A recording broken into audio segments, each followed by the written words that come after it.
Sur Oak Island, on a toujours dit que le vrai trésor n'avait pas encore été trouvé, que ce qui avait été caché ici il y a des siècles attendait toujours sous le sol. Mais ce qui s'est passé aujourd'hui pourrait littéralement réécrire les livres d'histoire. Dans la soirée, à l'endroit même où Rick Lagina avait commencé à creuser plus tôt dans la matinée, les capteurs ont commencé à renvoyer des résultats si extrêmes que Marty et toute l'équipe sont restés figés sur place. Personne n'a parlé, personne n'a bougé. Les chiffres à eux seuls étaient insuffisants pour mettre les experts chevronnés mal à l'aise.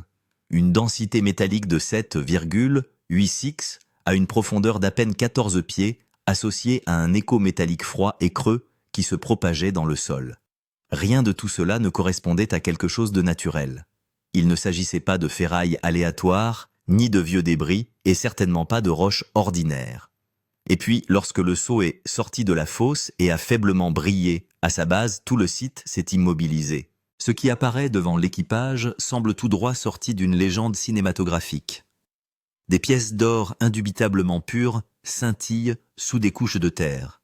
Des emblèmes de pirates sculptés et usés par le temps émergent à côté d'un coffre en fer massif dont les bords sont estampillés de vieilles marques espagnoles. Les premières estimations des experts sur place font état d'une valeur de plus de 110 millions de dollars. Et ce n'est pas n'importe quel endroit. C'est l'endroit même où le mystère d'Oak Island a commencé en 1795. 200 ans d'obsession, de spéculation, d'échecs et d'espoir ont convergé en un seul moment. Sous ce même sol, Rick Lagina a découvert l'objet que des générations ont poursuivi sans jamais le confirmer. Pourtant, la révélation la plus choquante était encore à venir. Même après l'identification du coffre, les instruments ont continué à enregistrer des signaux puissants provenant des profondeurs. Les données suggèrent que ce qui se trouve en dessous n'a pas encore été entièrement révélé. Le coffre, aussi incroyable qu'il soit, pourrait n'être qu'un commencement. Rick lui-même rompit le silence, la voix basse et troublée. Il déclara que si ce n'était que le premier coffre, la vraie question était de savoir ce qui restait caché en dessous. Cette seule pensée fit frissonner tout l'équipage. La possibilité d'une deuxième chambre en dessous était maintenant confirmée avec près de 90% de certitude.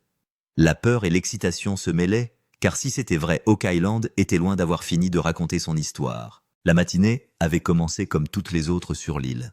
Calme routinière, presque sans histoire. Mais dès que l'équipe a allumé le radar à pénétration de sol, quelque chose n'a pas fonctionné. L'écran montrait des distorsions là où il aurait dû y avoir de la clarté. Chaque balayage revenait flou, comme si un objet massif sous terre interférait activement avec le signal lui-même. Rick ordonne un nouveau balayage. Cette fois, l'image s'affine juste assez pour révéler quelque chose d'extraordinaire. Un contour rectangulaire net se trouve à 14 pieds sous la surface. L'équipage reste silencieux car de telles formes ne se produisent tout simplement pas naturellement. Marty tente de briser la tension avec une blague suggérant qu'il pourrait s'agir d'une vieille boîte de rangement. Mais l'humour s'évanouit lorsque les dimensions sont calculées. L'objet mesurait environ 1,5 m de long et 1,5 m de large. Une structure de cette taille ne pouvait être que deux choses, un coffre de pirate massif utilisé pour stocker le trésor d'un navire ou un bloc de plafond construit pour fermer un tunnel caché. Les impulsions radar ont confirmé que l'objet était métallique. L'écho qui a rebondi était net, froid et sans équivoque. La terre et le bois n'auraient jamais pu produire une telle réponse. La situation s'est encore aggravée lorsque l'opérateur a superposé les relevés actuels à de vieilles cartes d'archives. Plusieurs documents de l'époque des pirates, datant des 1700, faisaient état d'un système de tunnels secrets dans cette zone précise. Pendant des siècles, des histoires ont circulé selon lesquelles des pirates espagnols avaient utilisé Oak Island comme cachette temporaire pour l'or pris au Nouveau Monde en prévoyant de revenir plus tard. Beaucoup ne sont jamais revenus. Ces légendes longtemps considérées comme de la fantaisie semblaient soudain terrifiantes et réelles. Les motifs de densité autour du rectangle étaient irréguliers, superposés d'une manière qui suggérait une construction intentionnelle. Rick parlait doucement, presque pour lui-même, disant que si cela faisait partie d'un tunnel, alors le coffre ne devait pas être la seule chose en bas. Marty répliqua avec une pensée encore plus sombre, suggérant que peut-être le coffre lui-même était conçu pour sceller ce qui se trouvait en dessous. Les deux possibilités comportaient un risque énorme et une récompense encore plus grande. À seulement 14 pieds de profondeur, l'excavation ne serait pas particulièrement difficile. Mais la véritable crainte n'était pas la difficulté de creuser, mais ce qu'il pourrait découvrir une fois qu'il l'aurait fait. L'écho métallique suggérait que l'objet était creux, servant peut-être de porte à une chambre forte, scellée. Les caméras ont fait un zoom avant tandis que l'atmosphère s'épaississait avec anticipation. Des signaux aussi clairs étaient incroyablement rares sur Oak Island. Tout indiquait que quelque chose de grand ancien et de potentiellement inestimable était enfoui sous terre. Une fois le contour rectangulaire confirmé, le forage a commencé immédiatement. Le trépan a coupé facilement la terre et l'argile humide centimètre par centimètre. Mais à environ 12 pieds, tout a changé. Le trépan s'est soudainement bloqué.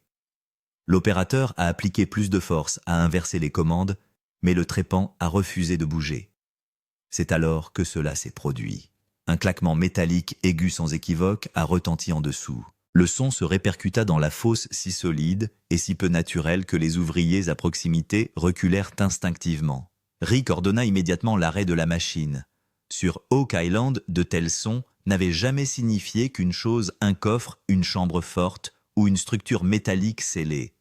La peur traversa des visages qui avaient connu des années de déception. Ce n'était pas comme ça. Les mains de l'opérateur tremblaient en parlant, disant que ce n'était pas de la roche ordinaire, que quelque chose de massif et de métallique se trouvait directement sous eux. Marty s'est accroupi écoutant attentivement. Même après l'arrêt du forage, la faible résonance persistait dans le sol comme l'anneau creux d'un métal frappé dans un espace confiné. Rick respire lentement et prononce les mots que tout le monde attendait. Ils ont touché quelque chose de réel. Les caméras se précipitent vers l'avant, les objectifs se fixent sur l'endroit exact. Le site tombe dans un silence total. Pas de vent, pas de voix, seulement la compréhension partagée qu'Oak Island est sur le point de révéler une vérité cachée depuis 2 siècles. La foruse a été retirée, la fosse a été déblayée, et le seau a été descendu avec précaution. Chaque remontée a fait remonter de la terre et des débris que l'équipe a passés au crible méthodiquement. Puis est arrivé le moment qui a arrêté le temps. Lorsque le seau est remonté à la surface, un léger reflet doré a capté la lumière dans un coin. C'est un jeune ouvrier qui l'a remarqué en premier, sa voix tremblante appelant Rick. Rick s'est penché brossant la terre et soudain un éclat brillant d'or pur est apparu. Pendant une longue seconde, personne n'a bougé, personne n'a respiré. Les caméras ont instinctivement zoomé, capturant le premier aperçu indéniable d'or jamais récupéré sur ce sol légendaire. Rick souleva le petit morceau avec précaution. Ce n'était pas du métal aléatoire ou un débris moderne. Il portait des gravures anciennes du type de celles que l'on trouve sur les pièces de monnaie et les médaillons des pirates espagnols. Lorsqu'il le tint en l'air, l'or reflétait la lumière du jour, déclinant, devenant plus brillant à chaque angle de vue. L'incrédulité s'empare de l'équipe. Marty murmure que ce n'est pas possible. Les membres de la production se précipitent pour trouver de meilleurs angles manquant de trébucher sur eux-mêmes. L'excitation déferle dans la fosse, car tout le monde a compris une simple vérité. Si de l'or apparaît dans le tout premier seau, c'est que quelque chose de bien plus grand l'attend en dessous. Tenant le petit fragment d'or dans sa main, Rick parlait doucement mais fermement. Si ce n'était que de l'or de récupération, ce qui se trouvait sous cet objet métallique devait être bien plus important. Personne ne répondit. Le silence en disait long. Les opérateurs étaient encore sous le choc que la foreuse ait touché un véritable coffre, et ce morceau d'or brillant n'était que le premier signe de ce coffre massif. L'équipe a immédiatement sécurisé la zone, augmenté le périmètre et commencé à préparer des fouilles plus profondes. Mais le sérieux sur le visage de Rick a fait comprendre à tout le monde qu'il ne s'agissait pas d'une simple découverte. Il pourrait s'agir du plus grand tournant dans l'histoire du mystère d'Oak Island, car l'éclat de l'or prouve au premier coup d'œil que quelque chose d'extraordinaire est enfoui sous terre, peut-être un trésor de pirates, vieux de plusieurs siècles et d'une valeur de plus de 100 millions de dollars. Ce n'est que le début. L'écho métallique qui a été trouvé en dessous n'a pas été touché et l'équipage s'apprête à l'ouvrir. Le suspense était littéralement dans l'air comme si une histoire très ancienne et très lourde respirait sous la terre. Alors que le bord de la fosse se dégageait légèrement et que le godet enlevait plus de terre, un grand objet en fer sombre est devenu visible par en dessous. Rick et Marty se sont tous deux accroupis observant et comme l'équipe l'a saisi et l'a tiré vers le haut, le coffre entier est lentement remonté à la surface. Ce n'était pas un coffre ordinaire de lourds rivets en fer sur le bord, des traces de goudron sur les côtés et d'anciens symboles gravés un peu partout. En enlevant la terre, un emblème clair de pirate espagnol a été révélé sur le panneau avant du coffre. 2 sabres croisés et une marque de serpent courbée en dessous. Ce motif est exactement le même que celui que l'on trouve dans les journaux de bord des pirates des Caraïbes à l'époque des 1600. L'équipage était littéralement en état de choc. Une fois le coffre complètement nettoyé, Rick effleure la serrure de la main. La serrure est rouillée mais une légère poudre d'or brille sur ses bords intérieurs, comme si l'or contenu dans le coffre avait fui et s'était déposé sur le métal au fil des siècles. Après avoir vu cela, l'équipage n'a plus aucun doute. Ce coffre était un énorme contenant à trésors. Lorsqu'ils commencèrent lentement à l'ouvrir, le premier coup d'œil à l'intérieur fut cinématographique, des pièces d'or en couches denses, des médaillons espagnols et de grands disques d'or sculptés. Lorsque la lumière est tombée sur les pièces, tout le coffre s'est mis à briller d'un éclat doré. L'équipe de tournage s'est littéralement écriée. « Nous avons de l'or, nous avons de l'or ». Les sculptures des pièces étaient absolument parfaites. Certaines portaient la marque de Ferdinand, d'autres l'ancien sceau de la couronne espagnole et d'autres encore l'emblème du serpent répété. Selon les experts, ces médaillons ont beaucoup circulé dans les Caraïbes entre le 1620 et le 1680, Certaines des pièces trouvées dans le coffre présentaient également de la corrosion due à l'eau salée, ce qui signifie que ce trésor pourrait être lié à un naufrage. Rick a ramassé un médaillon. Son poids élevé et sa pureté l'ont stupéfié pendant 1 seconde. Lorsque l'expert sur place a effectué un rapide test de pureté, les résultats ont été encore plus choquants. La plupart des pièces avaient une pureté comprise entre 22 et 23 carats, ce qui au cours actuel de l'or représente à lui seul une valeur d'environ 35 millions de dollars. En incluant les médaillons, les disques sculptés et les petits lingots d'or stockés dans les compartiments intérieurs, la première évaluation se situait dans une fourchette d'environ 80 millions à 10 millions de dollars. Marty s'exclama avec incrédulité. Si c'est juste le chiffre pour un seul coffre, alors où irait le chiffre s'il y avait d'autres coffres en dessous?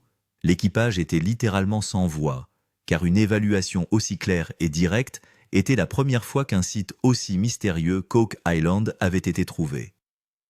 La plus grande question se posait maintenant d'où venait ce trésor. Rick sortit immédiatement ses vieux papiers et ouvrit une carte qu'il avait étudiée pendant des années. Il s'agit d'une carte des itinéraires des galions espagnols datant de l'époque des 1600, montrant certains navires tournant au nord des Caraïbes pendant leur traversée de l'Atlantique. Les données historiques suggèrent que les pirates espagnols utilisaient souvent de petites îles cachées pour stocker temporairement leur butin excédentaire, et les routes maritimes autour d'Oak Island étaient assez actives à l'époque. Rick a pointé du doigt une marque effacée sur la carte, une petite flèche indiquant l'endroit exact où l'équipe avait trouvé le coffre aujourd'hui. Rick explique à l'équipage que plusieurs journaux historiques font état de la disparition mystérieuse d'un navire espagnol, le La Vibra Roja. À la suite de cette disparition mystérieuse, plusieurs théories ont vu le jour selon lesquelles l'or du navire aurait été caché dans un endroit sûr au nord, afin que l'équipage puisse le récupérer plus tard. Cependant, le navire a été détruit lors d'une tempête, laissant le trésor à la dérive. Rick a expliqué que l'emblème du serpent trouvé sur le coffre était le même que celui utilisé sur les drapeaux du La Vibra Roja. Cela signifiait que le trésor n'était peut-être pas un butin aléatoire, mais qu'il faisait partie d'une cargaison légendaire. L'équipage a également réalisé que si ce coffre était effectivement lié à ce navire, il pourrait y avoir plusieurs autres compartiments sous Oak Island, peut-être un coffre-fort entier pour les pirates. La deuxième cavité visible dans les scans profonds était probablement l'entrée de ce coffre massif. Marty dit tranquillement: « Si c'est vrai, nous venons d'ouvrir le premier chapitre de l'histoire du vrai trésor. » Rick répondit en regardant le coffre, et la vraie partie de cette histoire est encore cachée en dessous. Ce moment n'était pas seulement une découverte, c'était la plus grande pièce du puzzle de l'histoire de l'île d'Oak Island, révélée des siècles plus tard. Lorsque le premier coffre a été déterré, la plus grande question s'est posée: pourquoi a-t-il été enterré sur une île aussi éloignée que l'île d'Oak Island? Rick a soigneusement examiné le sol et les modèles de construction autour du site. Au fur et à mesure de l'excavation, il a découvert plusieurs couches non naturelles du gravier tassé à la main, à certains niveaux de l'argile étroitement tassée à d'autres, et des fragments d'une plateforme en bois lisse à la base. Ces éléments n'auraient jamais pu faire partie d'une formation naturelle accidentelle. L'ensemble de la fosse a été conçu avec soin comme pour cacher quelque chose à jamais. Des traces de tunnels étroits et anguleux étaient également visibles à certains endroits sous terre. Il s'agit des mêmes tunnels d'inondation dont on parle sur Oak Island depuis des siècles. Les ingénieurs pirates créant souvent de tels tunnels piégés pour protéger les trésors. Si quelqu'un creusait au mauvais endroit, l'eau se remplissait automatiquement, empêchant le voleur en puissance d'atteindre le trésor. Rick a ramassé des échantillons de sol et a dit « Cette construction doit avoir été faite uniquement pour protéger un grand trésor. Ce genre d'ingénierie n'a pas pu être créé par un groupe au hasard. Tous les membres de l'équipage ont compris que cet endroit a été construit dans un but spécifique. La question est maintenant de savoir qui l'a construit et pourquoi. S'agissait-il de pirates espagnols ou d'une organisation secrète qui a temporairement entreposé le trésor ? Certains historiens ont émis l'hypothèse que de nombreux équipages espagnols ont caché l'or qu'ils avaient volé dans des fosses de stockage temporaires afin de pouvoir revenir plus tard pour le récupérer. Mais lorsque les navires ont coulé dans les tempêtes ou les batailles navales, le trésor a été caché à jamais. Oak Island était probablement l'un de ces points de stockage perdus. Le suspense grandit au fur et à mesure que les indices au sol suivant le même schéma couchent multiples pièges à aux plateformes en bois et objets métalliques lourds placés en profondeur. Lorsque le coffre a été nettoyé, sa véritable histoire a commencé à se dévoiler.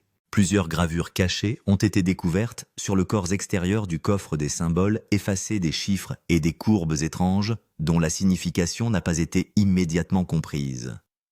Des gravures très fines ont été découvertes sur les panneaux latéraux comme si quelqu'un avait secrètement écrit quelque chose ou caché un code secret. La corrosion due à l'eau salée était très importante sur les coins du coffre, ce qui confirmait presque que le coffre était arrivé par la mer et avait séjourné dans un environnement côtier pendant une longue période. Sur la base de ce modèle de corrosion, l'expert sur place a estimé l'âge du coffre à environ 325-350 ans. Rick a entré des photos haute résolution des sculptures dans un logiciel d'intelligence artificielle. En analysant les symboles, les lignes et les marques métalliques, l'intelligence artificielle a révélé que l'alliage du coffre n'était pas tout à fait standard. Le modèle métallique contenait du fer, du cuivre, de l'étain et des traces de particules d'or. Le fer a pu être utilisé pour sa résistance, le cuivre pour sa durabilité et l'étain pour lutter contre la corrosion. Mais le plus grand choc est survenu lorsque l'IA a identifié un alliage rare. Cette composition était utilisée sur certains navires espagnols de grande valeur de l'époque, en particulier ceux qui transportaient des cargaisons royales ou du butin volé. Une marque distinctive a été trouvée sur le panneau inférieur du coffre, un petit triangle avec 3 lignes courbes reliées par un éclat d'or. Rick l'a observé et a dit « C'est le symbole de la guilde des pirates, le même que celui utilisé dans les opérations dans les Caraïbes. » L'équipage s'est resté silencieux pendant une seconde. Si le symbole de la guilde était réel, cela signifiait que le trésor n'était pas simplement de l'or volé au hasard, mais qu'il faisait partie d'un réseau de piraterie organisé. C'est peut-être pour cela qu'il était caché dans un endroit si soigneusement conçu. Une fine plaque de métal a également été trouvée sous les pièces de monnaie à l'intérieur du coffre, embossée avec 2 mots faibles. La sombra, qui signifie l'ombre en espagnol. Certains historiens pensent qu'il s'agit du nom de l'un des groupes secrets de pirates qui dissimulaient leur identité et volaient un butin important sur les navires royaux. Selon Rick, si ce coffre appartient au groupe de l'ombre, il pourrait y avoir toute une chambre forte en dessous. Les scanners au sol confirment également cette possibilité. Une grande cavité métallique a été détectée sous le premier coffre. L'équipage ne se pose qu'une seule question. Si le premier coffre est si grand et si précieux, que peut bien contenir la véritable chambre forte qui se trouve en dessous.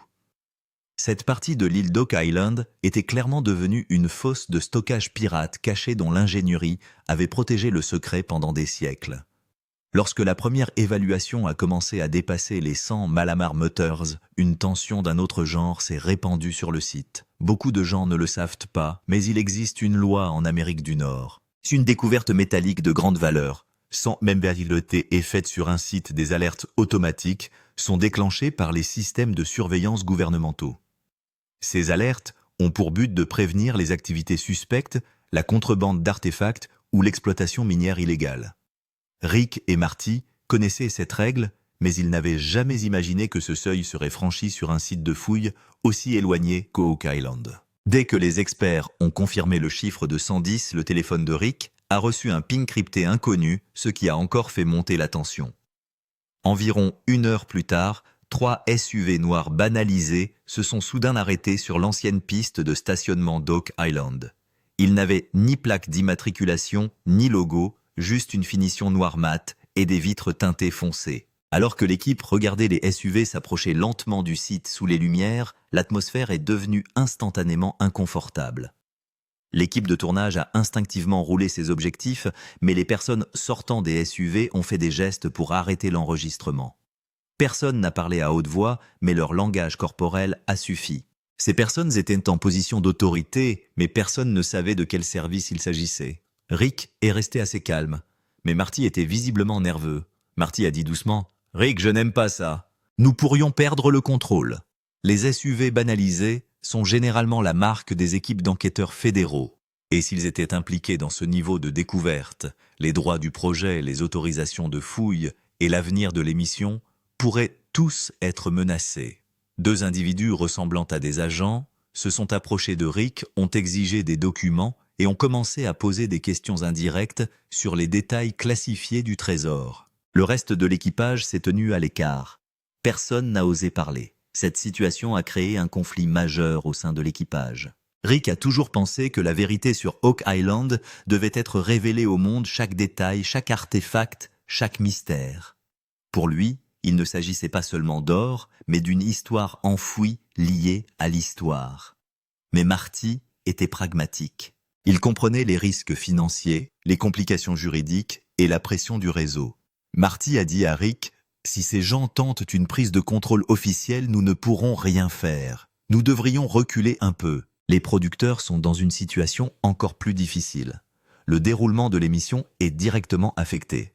Les caméras ont été fermées, les licences sont remises en question. Et si le gouvernement déclare officiellement le site de fouille comme une zone archéologique restreinte, toute la production devra être interrompue. Le producteur prend Rick à part et lui dit « Rick, nous devons réfléchir à la prochaine étape. Si nous révélons que le gouvernement a atteint le site, la chaîne va paniquer. » Rick était sous le coup de l'émotion. Pour lui, Oak Island n'était pas seulement un projet, c'était littéralement la mission de toute une vie. Selon lui, si nous cachons la vérité aujourd'hui, même si nous trouvons le trésor, cela ne signifiera rien. Les gens attendent des réponses depuis des décennies. Marty est devenu furieux. La seule façon d'obtenir des réponses est de creuser nous-mêmes. Si ces types prennent le pouvoir, nous n'aurons plus rien. L'équipe s'est divisée en 2. Certains sont du côté de Rick qui pensent que la vérité doit être révélée quel que soit le risque. D'autres comme Marty et les producteurs sont prudents. Ils estiment que les caméras devraient être éteintes et la situation stabilisée. Des lignes émotionnelles ont même commencé à apparaître. Les travailleurs ont déclaré qu'ils ne pouvaient pas risquer leur avenir. Des personnes en 4x4 parcouraient tranquillement le site, inspectant les coffres à distance et surveillant les moindres mouvements de l'équipe. Chaque seconde donnait l'impression qu'une décision majeure était sur le point d'être prise. Le mystère d'Oak Island n'était plus seulement souterrain. Au milieu de ce chaos, Rick a pris sa décision finale que Marty le veuille ou non, la vérité d'Oak Island ne sera pas cachée. Mais à quel prix? Ce suspense plane dans l'air. La pression du gouvernement monte, mais Rick active une dernière fois le GPR pour un examen plus approfondi. Les experts scannent toute la couche située sous la poitrine avec des impulsions à haute fréquence. Pendant les premières secondes, l'écran est resté vide. Puis soudain, le contour d'une cavité sombre et imposante est apparu. Cette fois, le contour n'était pas parfaitement rectangulaire, mais plutôt une structure large et irrégulière, presque comme une voûte entière. Le signal était si fort que même l'équipe se trouvant de l'autre côté de la machine pouvait sentir l'écho métallique. L'opérateur dit d'une voix tremblante « Monsieur, ce coffre n'était que la couche supérieure. La vraie masse se trouve en dessous. » Le relevé de profondeur du GPR a stupéfié tout le monde. Cette cavité se trouvait à environ 6 mètres de profondeur et était 5 fois plus grande que le premier coffre. L'appareil a également détecté des amas métalliques denses, indiquant une grande chambre forte ou une structure à plusieurs chambres. Rick fixa l'écran et dit « Une seule ligne 110 mirror pourrait n'être que le début. » Marty se serra la tête incrédule. De nombreux membres de l'équipage étaient stupéfaits, car une cavité métallique aussi propre et massive n'avait jamais été détectée sur l'île d'Oak Island. Les couleurs du scanner ont confirmé que la cavité n'était pas une structure naturelle, mais une structure artificielle.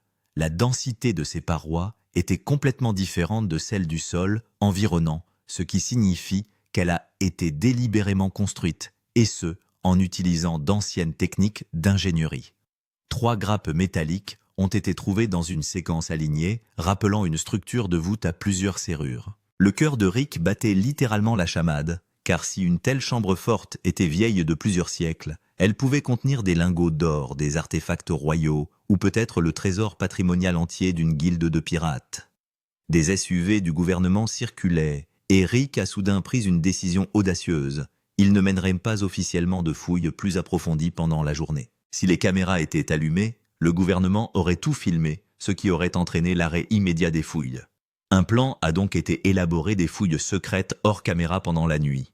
Marty a d'abord hésité, mais après avoir vu le scan, il a accepté à contre-cœur. L'équipage a informé l'équipe de tournage que les prises de vue nocturnes seraient interrompues pour des raisons techniques, mais au fond tout le monde savait que la véritable mission commencerait la nuit.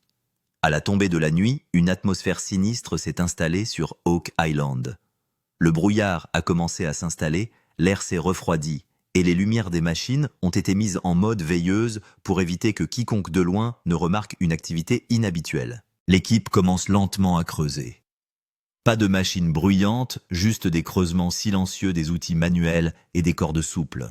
Tous les sons doivent être maintenus bas pour que les passagers des SUV ne remarquent pas les creusements secrets plus profonds qui se déroulent en dessous. Rick lui-même était assis au bord de la fosse observant chaque mouvement.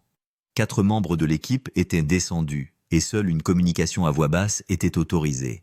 2 torches étaient en mode faisceau bas, leur lumière atteignant seulement 3 à 4 pieds, ce qui rendait l'obscurité encore plus sinistre. Le sol était légèrement humide et au fur et à mesure que les couches plus profondes étaient enlevées, une étrange odeur métallique commençait à imprégner l'air comme si une vieille structure en fer scellé était exposée à l'air frais pour la première fois. Vers minuit, l'ouvrier qui creusait a soudain senti quelque chose de dur frapper le sol. Le son n'était pas celui d'une pierre normale, c'était le même bruit métallique creux que celui que l'on trouve dans les voûtes vieilles de plusieurs siècles. L'ouvrier a tout de suite senti avec sa main qu'il y avait une surface comme une plaque de métal lisse en dessous. Rick s'est penché et a montré une lampe torche à cet endroit. Au fur et à mesure que la lumière tombait sur le métal, une légère marque incurvée devenait visible, la même que celle trouvée dans les sculptures du premier coffre. L'équipage devint complètement silencieux pendant une seconde. Ce qui se trouvait en dessous n'était pas un simple coffre, c'était la chambre forte entière. La surface de la structure était froide comme si elle avait été isolée de l'air pendant des siècles et non des décennies. Rick a ressenti un étrange sentiment de peur et d'excitation en lui-même. Il a regardé Marty et lui a dit doucement « Marty, si cette voûte s'ouvre, les livres d'histoire devront littéralement être réécrits. » Les sons ténus dans l'obscurité, le scintillement des torches basses et le premier contact avec la voûte métallique en contrebas, tout cela rendait l'atmosphère sur Oak Island absolument cinématographique. L'équipage savait que cette opération nocturne secrète n'était pas une simple excavation, mais la première étape d'une découverte interdite.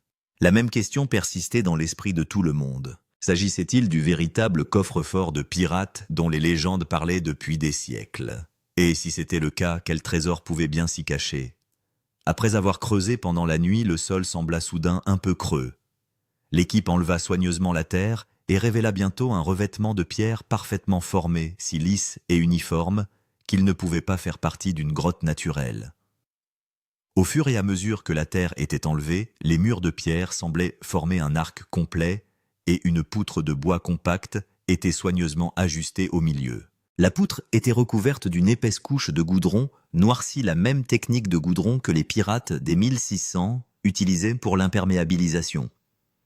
Rick la toucha et dit doucement « Ce n'est pas une simple fosse, c'est l'entrée d'une vieille voûte. » De petits canaux apparurent entre le revêtement de pierre comme des pièges à eau. Il s'agit de l'ingénierie dont les légendes d'Oak Island parlent toujours. Si quelqu'un creuse au mauvais endroit, toute la chambre sera inondée. L'équipage devient immédiatement vigilant car une petite erreur peut complètement inonder le site. Alors que la faible lumière de la torche tombait sur les murs de pierre, l'obscurité qui régnait à l'intérieur devenait terrifiante. Il semblait que cette chambre était restée intacte pendant des siècles et qu'elle avait été dérangée pour la première fois. L'équipe de tournage a essayé de capturer une vidéo à une distance sûre, mais lorsque l'objectif a pénétré, le cadre a révélé une structure extrêmement dangereuse. Les poutres en bois sont fissurées en plusieurs endroits. Le goudron a séché et est devenu cassant, et certaines pierres angulaires semblent légèrement tordues. Le moindre faux mouvement pourrait faire basculer les poids situés au-dessus.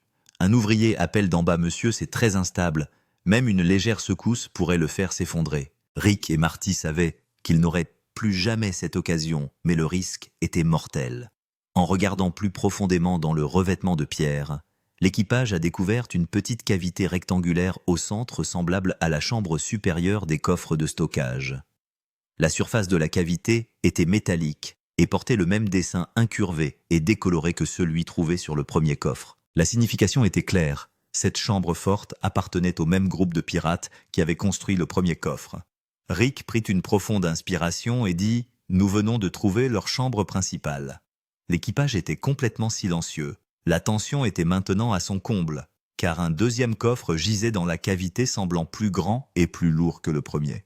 Son sommet était légèrement incliné, peut-être légèrement ouvert en raison du poids de la terre. L'équipe a installé des harnais de cordes afin de pouvoir creuser autour du coffre sans le déranger. Lorsque la terre autour du coffre s'est dégagée, son corps de fer noirci a été entièrement révélé. La couche de goudron, les taches de sel de mer et les marques correspondaient toutes à la signature de l'ingénierie pirate du 1600. Rick, muni de ses gants, a légèrement appuyé sur le bord supérieur du coffre pour vérifier s'il était stable, mais dès qu'il a touché le bord, le couvercle du coffre s'est soudain ouvert d'une minuscule fissure. À ce moment précis, une forte bouffée d'air a jailli de la chambre, comme si de l'air vieux de plusieurs siècles s'était soudainement libéré. La chute de pression fut si sensible que les ouvriers qui se trouvaient en dessous reculèrent de peur. L'explosion d'air froid était si étrange que sa température semblait différente de celle du reste de la chambre. Cet air dégageait une odeur ancienne et unique, un mélange de vieux fer de bois mouillé et d'un léger parfum métallique d'or scellé. L'éclatement de la poussière a créé un léger nuage dans l'air, la lumière des torches s'est affaiblie. Tout l'environnement est devenu fantomatique. Marty s'est penché et a demandé Rick qu'est-ce qu'il y a à l'intérieur, mais Rick a simplement regardé le coffre. L'équipe se tient à bout de souffle, aucun bruit, aucun mouvement. Personne ne sait ce que contient le coffre, mais la façon dont l'air s'échappe montre clairement que cette chambre forte est scellée depuis des siècles. L'équipe de tournage fait un zoom avant, et la voix tremblante de Rick résonne dans toute la chambre. Si le premier coffre contient sang et un humanum, que cache-t-il en dessous? Il y avait de la peur, de l'excitation et une tension dans sa voix qui n'avait probablement jamais été vue à la télévision auparavant. Le couvercle du coffre était encore à moitié ouvert, l'obscurité totale à l'intérieur et le faible éclat métallique d'une masse inconnue en dessous. L'équipage savait que ce n'était pas seulement de l'or. Il pourrait s'agir d'une découverte qui changerait l'histoire. Une seule pensée a traversé la chambre comme une brise fraîche. Si cette chambre forte était ouverte, le monde changerait. Le couvercle de la chambre forte était légèrement ouvert, mais l'éclat métallique qui se reflétait dans le silence noir à l'intérieur indiquait clairement qu'il ne s'agissait pas de quelques pièces de monnaie, mais de quelque chose de beaucoup plus grand, de beaucoup plus rare, et peut-être d'un trésor vieux de plusieurs siècles. Rick et Marty fixaient tous deux la fissure ouverte, comme si une histoire perdue les appelait de l'intérieur. Il y avait un étrange froid dans l'air, la lumière de la torche avait diminué, et l'équipage sentait que les découvertes faites jusqu'à présent n'étaient qu'un niveau superficiel. Le véritable trésor attend encore en bas. Rick jette un dernier coup d'œil à l'intérieur de la chambre et dit doucement: ce n'est que le début. La véritable chambre forte est encore intacte. Marty acquiesça lorsque les relevés GPR indiquèrent clairement qu'il y avait plusieurs amas métalliques en dessous, ce qui signifiait non seulement un coffre, mais peut-être une salle de trésor entière. Les caméras se remirent en marche, et l'énergie de tout le site de fouille changea. Tout le monde savait que la prochaine étape allait être la plus grande révélation de l'histoire d'Oak Island. L'enregistrement de l'outro a commencé. Rick a posé sa main sur le sol, a pris une grande respiration et a dit: ce que nous avons vu aujourd'hui a ébranlé toutes les théories des 200 dernières années, et en dessous se trouve une histoire qui va choquer le monde. L'équipe de tournage a zoomé une musique dramatique, a joué doucement en arrière-plan, et le projecteur s'est posé sur la fissure par laquelle l'air ancien s'est échappé. Puis vient la ligne d'abonnement la plus puissante de votre vidéo, abonnez-vous. Si vous manquez le prochain épisode, vous manquerez toute l'histoire. Car ce qui est sur le point d'être révélé dans la prochaine fouille n'est pas seulement un trésor, c'est la véritable vérité au sujet d'Oak Island.